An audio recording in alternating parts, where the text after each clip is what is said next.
On Thursday, Mario Cristobal said this about recruiting. It feels like we're just getting started because we feel a second really strong wave is coming. So, is that wave going to start this weekend? You are Locked On Canes, your daily podcast on the Miami Hurricanes, part of the Locked On Podcast Network, your team every day.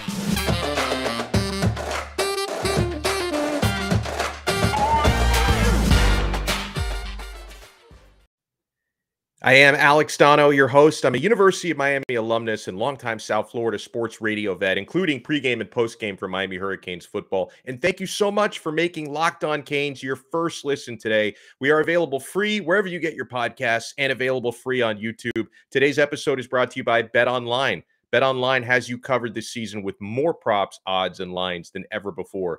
BetOnline, where the game starts. Before we get to the second wave, I do want to remind you guys, and maybe some of you are hearing this for the first time, if in case you missed it, Miami did take an L this morning, Friday morning in recruiting. We've been expecting this for the last few days. Now, on Monday, I was expecting this player to commit to Miami to come play O-line on Mario's wall. But then on Tuesday, we started to see the smoke signals that it wasn't going to go Miami's way. Olaus Allonen, four-star offensive tackle from Connecticut by way of Helsinki, Finland. He chose the Alabama Crimson Tide this morning. He made his announcement around 9 a.m. on the 24/7 Sports YouTube stream, and he's going to the Crimson Tide. Talked about it being his dream school.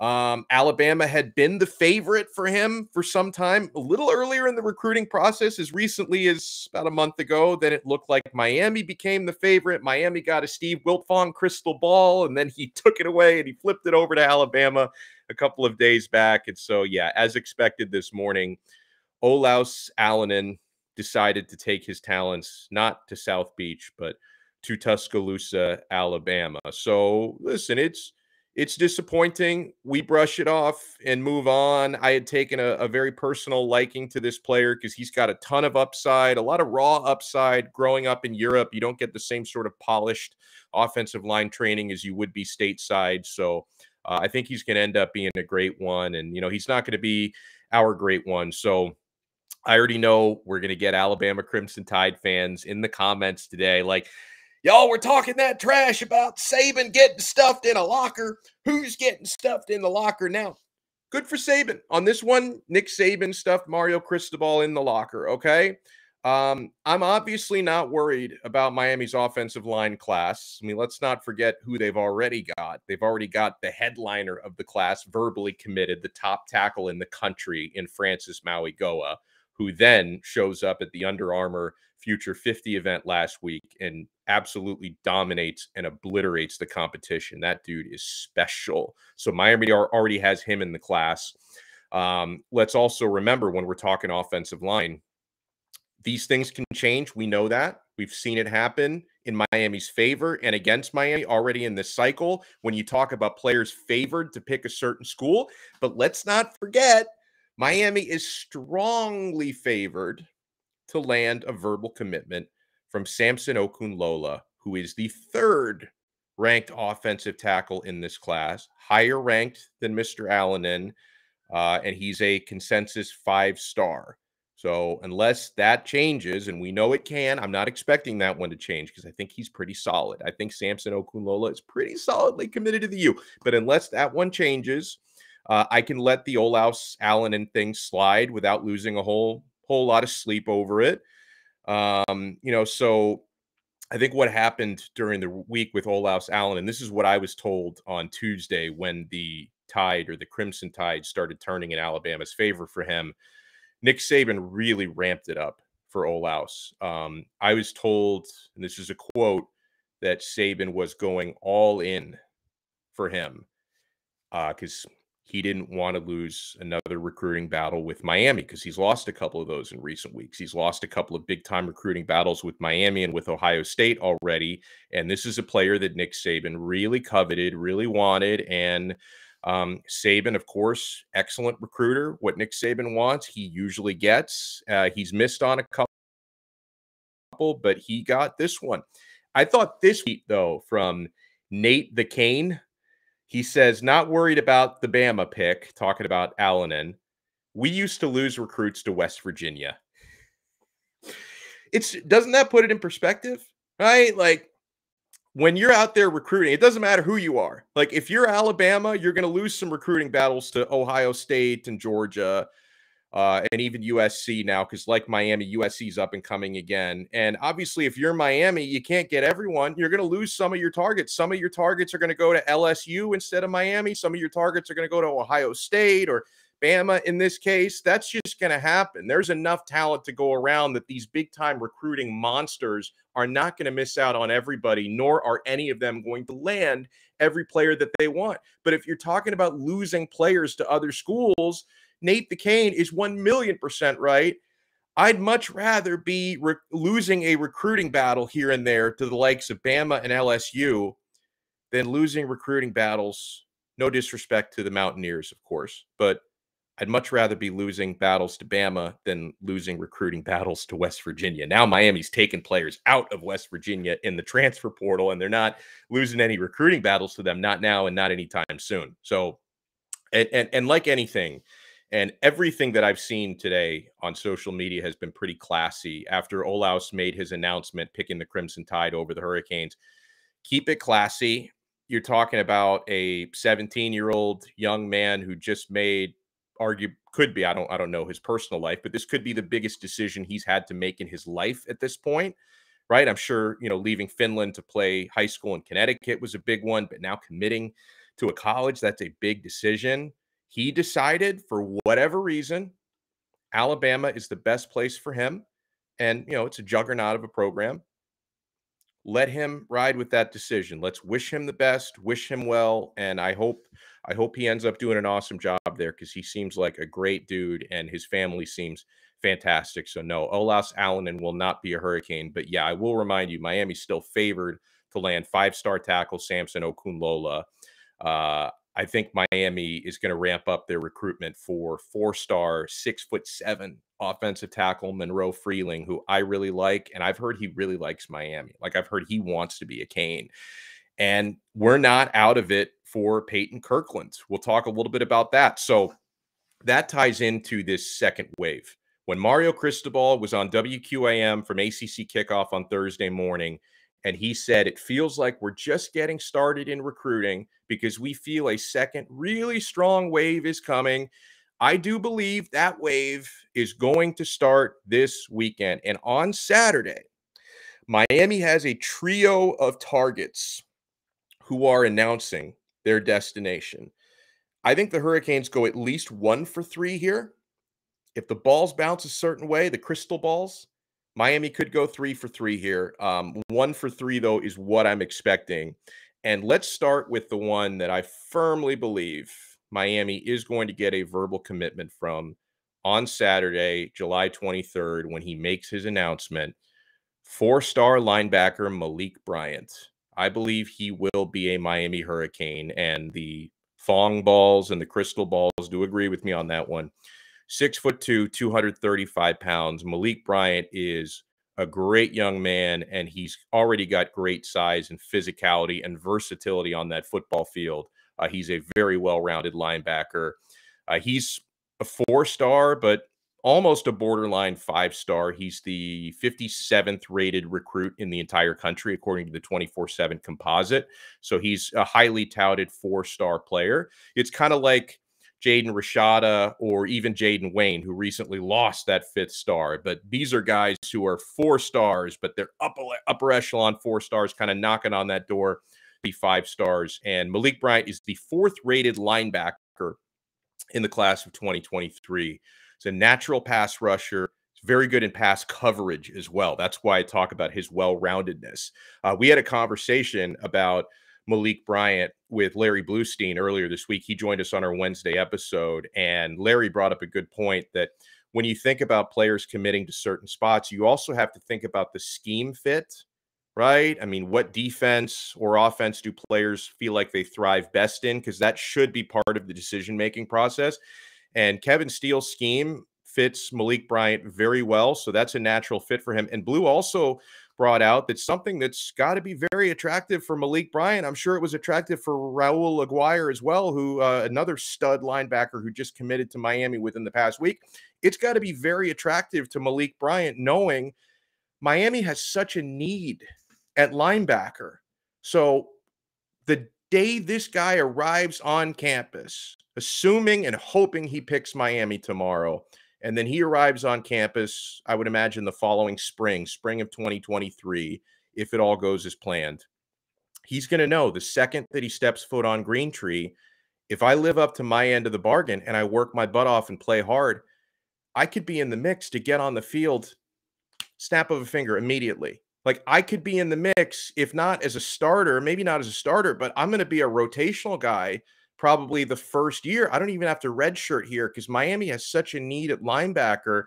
I think a linebacker revolution has started at Miami, and this is going to be part of that Mario Cristobal's second wave in recruiting. You know, Miami already has Washington and Aguirre is a stud. I can't emphasize that enough. And Malik Bryant is a stud. So if Malik Bryant commits, and by the way, I'm not sleeping on Wesley Besaint either, who's going to be a true freshman this coming year. So he's going to be a young linebacker, you know, for the next couple of years, kind of a part of that linebacker revolution. And even if Malik Bryant does commit, somebody was asking me about this on Twitter. I think Miami could very well take a fourth in this class, a fourth linebacker, and that could possibly, I think a name to watch there could be Stanquan Clark from Killian. There's been a lot of feedback about mutual interest between he and Miami. So the Hurricanes could end up with 4 really strong linebackers in this class, because I like Washington too, and I think he's a little bit underrated. He's a Killian guy as well. So he and Stanquan Clark could end up coming in this class together. So this is going to be a heck of a linebacker class, you know, and yeah, I'm always nervous when players have the hats in front of them. We don't know which they're going to put on. I'm always nervous before they reach for that Miami hat. And I don't know if he's going to pull a Raul Aguirre and like do the fake out with a few different, I don't know. I hope he doesn't do that because it really messes with my blood pressure. But I am expecting Malik Bryant to pick Miami.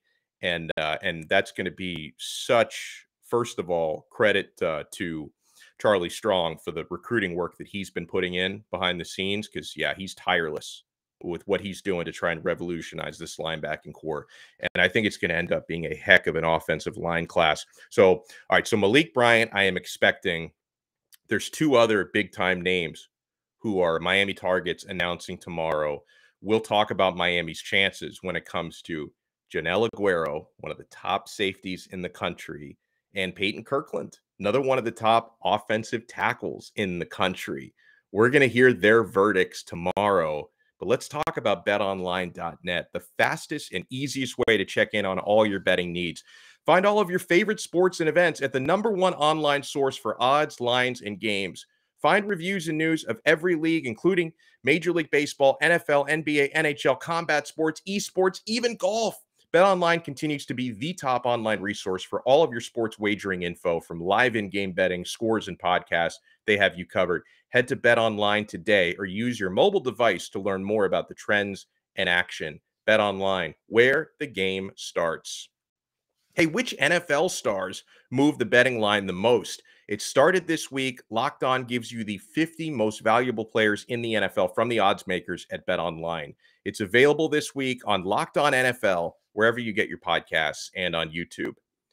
Thank you for making Locked On Canes your first listen today. We are available free wherever you get your podcasts and free on YouTube. And we are part of the awesome Locked On Podcast Network, your team every day. One more note on Bryant, because I was asked this on Twitter. And by the way, you guys can tweet the show day and night at Locked On Canes. Tweet us at Locked On Canes. And if you follow us, we will follow you back. You can also follow my personal at Alex Donno, Donno spelled Donno. Our pal Hurricane Keys tweeted to me. He says, I know Florida is pushing hard for Malik Bryant, but do you think the picture of little Billy Napier is a cause for concern for his announcement?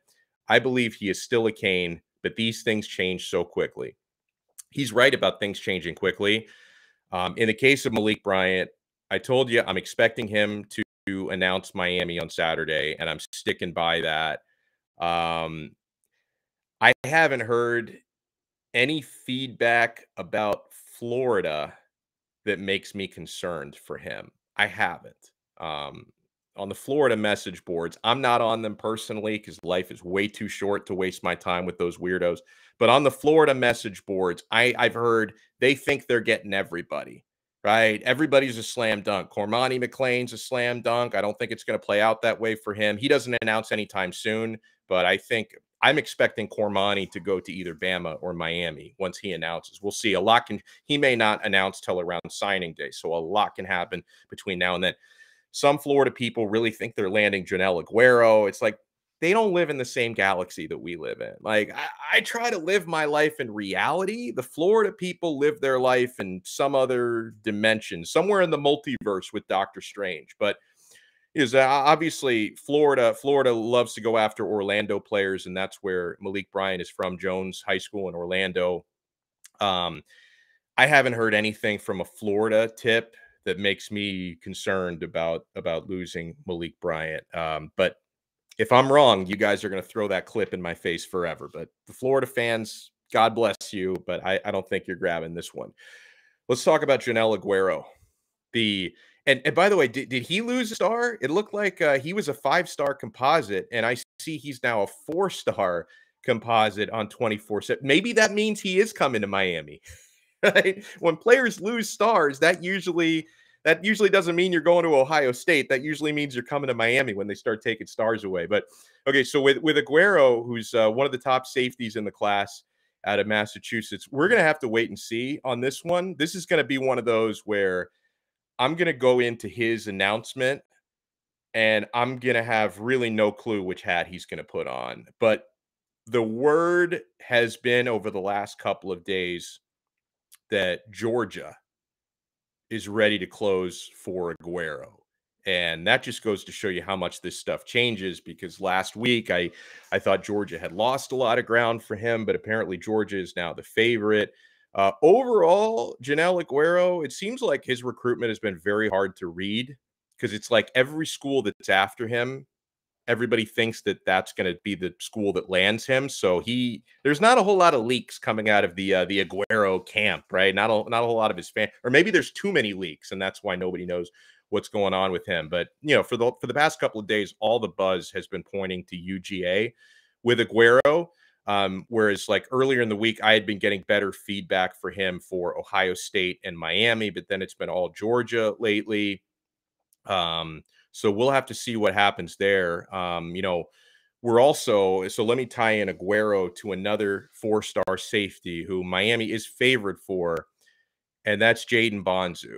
Now, we were among the first to tell you a few days back, that Bonsu was going to postpone his announcement. He was originally scheduled, or at least scheduled recently, to announce this past Wednesday, 2 days ago.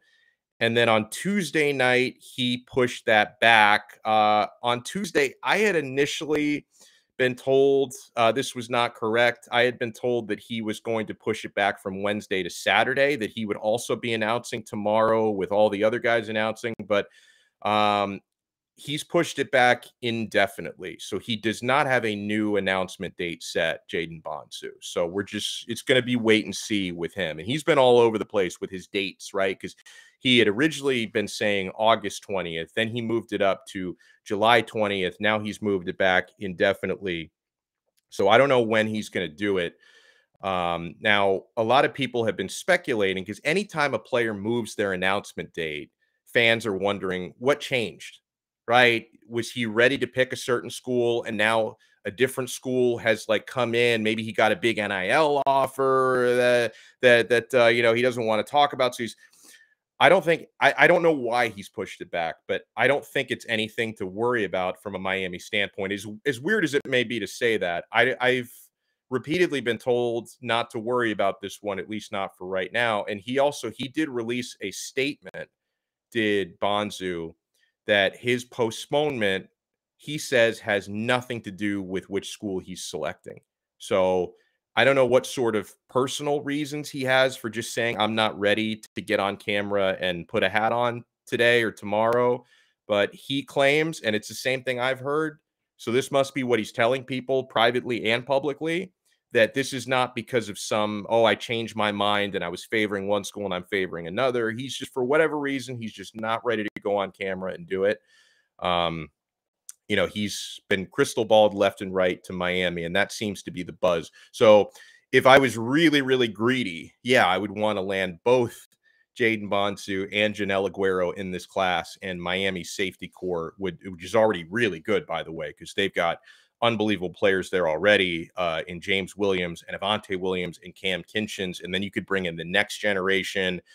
I still feel a lot better about Bonsu than I do about Aguero, but on Aguero, I mentioned a lot of the buzz today is Georgia, and so I've been asking folks who are in the know with this kind of stuff, like, should I just completely give up? Is he going to Georgia? I've been told it's still open. Miami still has a chance. He may not have even made up his mind yet, Aguero. I think Bonsu, I hope, has made up his mind for Miami.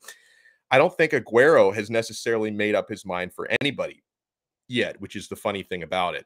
Although I think he did say at Under Armour Future 50, he did claim that he already knew his school. So I don't want to misquote the actual source. So maybe he does know, but I've been told Miami could still be in the mix there. So but in any case, Bonsu is not announcing tomorrow. So I'm expecting Malik Bryant. I'm hopeful, but not expecting Janelle Aguero. So we'll talk about another big-time player, literally a big player who's going to be announcing on Saturday when we come back. Keep it locked right here to Locked On Canes, part of the Locked On Podcast Network, your team every day. Thank you so much for making Locked On Canes your first listen and your first watch today. We are available free wherever you get your podcasts and available free on YouTube. And guys, make sure you subscribe. If you're an audio listener, subscribe on Apple, Spotify. Why am I drawing like Odyssey? I was like, wait, what is that word? Apple, Spotify, Odyssey, wherever you get your pods.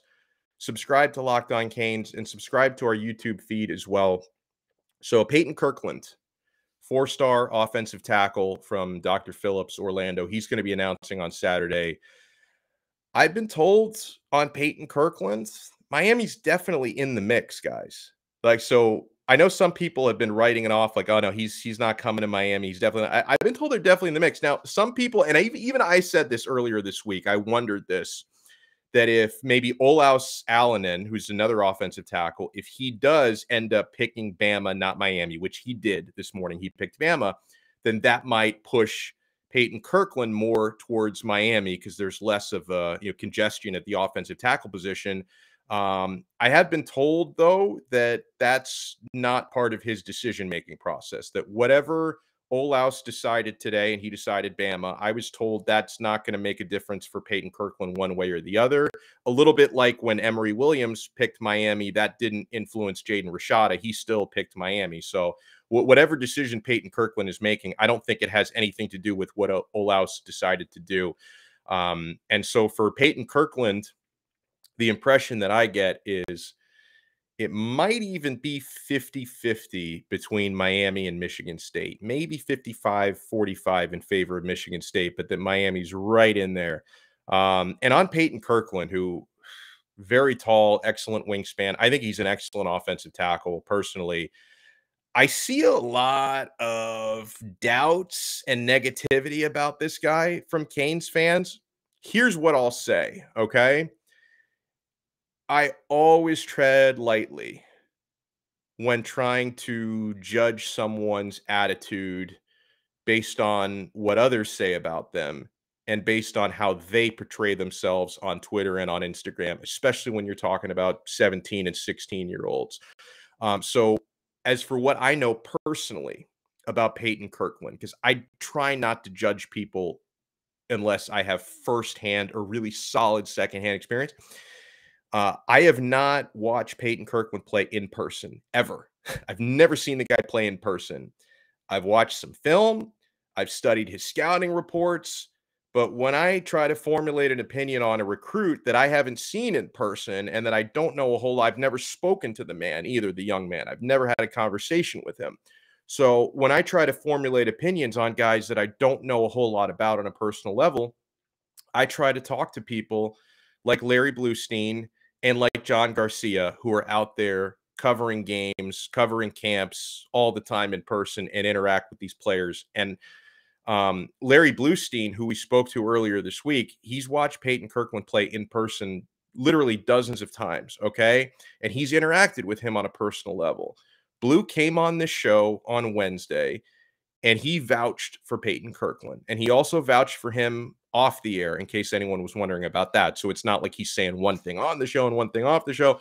So I'm going to put more weight on what Blue tells me about Peyton Kirkland than random bros on a message board. That's just me, okay? So if Blue thinks that Peyton Kirkland is a hard worker and an upstanding dude, because that's what he keeps telling me, that's all I need to know. And also, I mean, not to mention Larry Bluestein, the real people that have to judge Peyton Kirkland as a player and as a young man are Mario Cristobal, Alex Mirabal, Miami staff. And if they want him, if they do indeed want him here, then that's all I need to know. So I would love it. If Peyton Kirkland puts on the hat and throws up the U on Saturday, I would welcome him with open arms. And, you know, I mentioned earlier, Miami are favored for 5-star offensive tackle Samson Okunlola. Hopefully he chooses to announce soon rather than later. We don't know when he's going to announce yet, but he's projected to Miami. And I think Miami could also start pushing more for Monroe Freeling, who really likes Miami. So we'll see how this plays out. This is kind of going viral. I think this is pretty cool. The Miami Hurricanes have offered a 14-year-old, and for good reason, Tyler Parker, 14 years old. He just received an offer this week from Miami. Why? He's 6 feet tall, 295 pounds, and he looks like he's built like a young Lou Ferrigno or something, or young Schwarzenegger or something. This dude, like, it's great. You see these videos of this guy Tyler Parker, like he's benching like 1,000,000 pounds. He's doing pull-ups. You know, he has like the type of frame that I never imagined was possible for somebody at that age. He's massive, and he's not even hit his growth spurt yet. He's a defensive tackle. Plays at Santa Margarita Catholic in California. He doesn't have a star ranking yet. And, you know, he made a social media post that he was offered from Miami. He thanked Mario Cristobal, Joe Salavea in a tweet. Now, you know, this guy, he literally cannot sign a national letter of intent for like 3 years or 2 years from now. He's a class of 2025 guy, so it'd be 2 years away from him being able to sign an NLI. But we know how important it is to get out in front of the pack when it comes to identifying talent and making offers. You know, within the next 2 years, who knows? Miami might be off his radar. He may be off Miami's radar for whatever reason. But, you know, the good ones, recruiters like Cristobal or recruiters like Nick Saban, when they identify talent, 14, 15 years old, you get in there and you make that offer, because that gets you right in front, and it reminds them Miami was showing me love before anyone else was, or Alabama was showing me love before anyone else was. And Mario has got a history for this. You know, Cristobal, while he was at Oregon, he made the very first offer for Jaden Wayne coming off of his 8th grade season. Mario Cristobal identified the talent. He made him an offer while he was at Oregon, and then 3 years later, Jaden Wayne signs to play for Cristobal in Miami. So we'll have to see what happens with Tyler Parker. But so, guys, Mario Cristobal promised us, well, he didn't promise us, to be fair, but he did say, we feel a second really strong wave is coming in recruiting. We will see if that wave starts on Saturday. So I wish all the best to Olaus Alinen, who picked Alabama, and I'm wishing all the best to Malik Bryant, Jonel Aguero, and Peyton Kirkland, who are Miami targets, who are going to be announcing on Saturday. I hope to see 1, 2, or even 3 of them throwing up that U by the end of the day. We will talk to you again tomorrow. And guys, make sure you get more on the ACC by making Locked On ACC your second listen every day. Host Candace Cooper and the local experts of Locked On take you across the ACC in 30 minutes. Make Locked On ACC your second listen. Thank you for making us your first. We will talk to you again. Honestly, we'll probably do Saturday and Sunday episodes. So we will talk to you throughout the weekend on Locked On Canes, part of the Locked On Podcast Network, your team every day.